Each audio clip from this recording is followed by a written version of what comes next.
Hello, this is the BBC News with Fiona MacDonald. Ukrainian officials have offered to travel to Mariupol for talks on the evacuation of civilians and military personnel. Their lead negotiator said the proposal was being made without any conditions. Earlier, Ukraine's Deputy Prime Minister has said that an attempt to evacuate several thousand of the remaining civilians trapped in the devastated southern city had not gone to plan. Serhiy Tartuta is an opposition MP for Mariupol, now based in Kiev. He said he believed there were many thousands of civilians still trapped in the city. In the city itself, according to the city administration, which is now outside of the city, there are around 100,000 civilians. And many who live near to the plant decided to move into it because there are many emergency shelters there and lots of tunnels where it's safe. I speak to people regularly there over the phone and they say there are around several thousand people there. I don't know for sure though. The French President Emmanuel Macron and his far-right challenger Marine Le Pen have clashed over sanctions on Russia, a ban on the Islamic headscarf, Europe and the cost of living in the campaign's only televised debate. Mr Macron, who's leading in the polls ahead of Sunday's runoff, accused Ms Le Pen of being financially dependent on Moscow. Hugh Schofield has the details from Paris. This was the key moment of the second round campaign, with millions around the country fixed to their television screens to see the two candidates arguing for 3 hours over their respective programmes. For Marine Le Pen, the primary challenge was not to repeat the disaster of the similar debate 5 years ago, when her lack of grasp of key issues was embarrassingly on display. This time she was far more assured, but she quickly came under attack from the president on the key question of her past support for Russia and the multi-million euro loan her party contracted from a Russian bank that Emmanuel Macron said was linked to the Kremlin. The US government is appealing a Florida judge's ruling that face masks no longer need to be worn while using public transport. But the Centres for Disease Control said the measure was still needed. As Peter Bowes reports. The mandate requiring masks to be worn on planes, buses, trains, subway systems and other forms of transport was lifted earlier this week.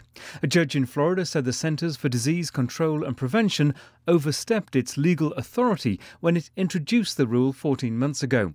The major airlines responded by telling passengers the wearing of masks was now optional. But the CDC says it believes it acted within the law and that the mandate is still necessary. The Justice Department said earlier it would launch an appeal if requested by health officials. Peter Bowes, you're listening to the latest world news from the BBC. Israeli aircraft have reportedly struck Gaza with multiple strikes in response to a rocket the Israel Defense Forces say was fired from the territory by Palestinian militants. Police said a fragment from the rocket had landed near a house in the southern Israeli city of Sderot, but there had been no injuries.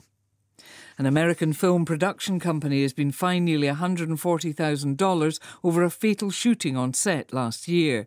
A report on the death of the cinematographer Halyna Hutchins found the company knew that firearm safety procedures were not being followed and had ignored complaints from the crew. Ms. Hutchins was fatally wounded when a gun being held by the actor Alec Baldwin discharged live ammunition. A court in South Carolina in the United States has ordered a delay to the planned execution of a man by firing squad next week.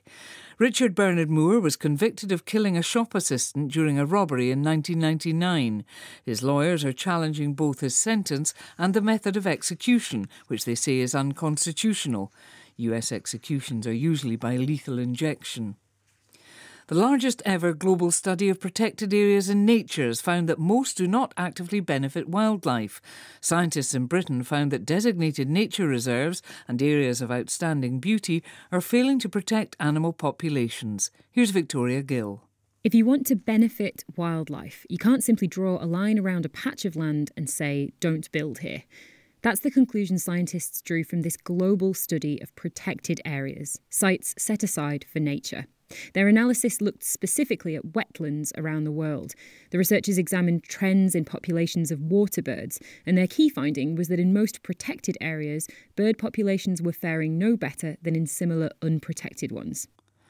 They suggest the focus should move to the effectiveness of these areas. BBC News.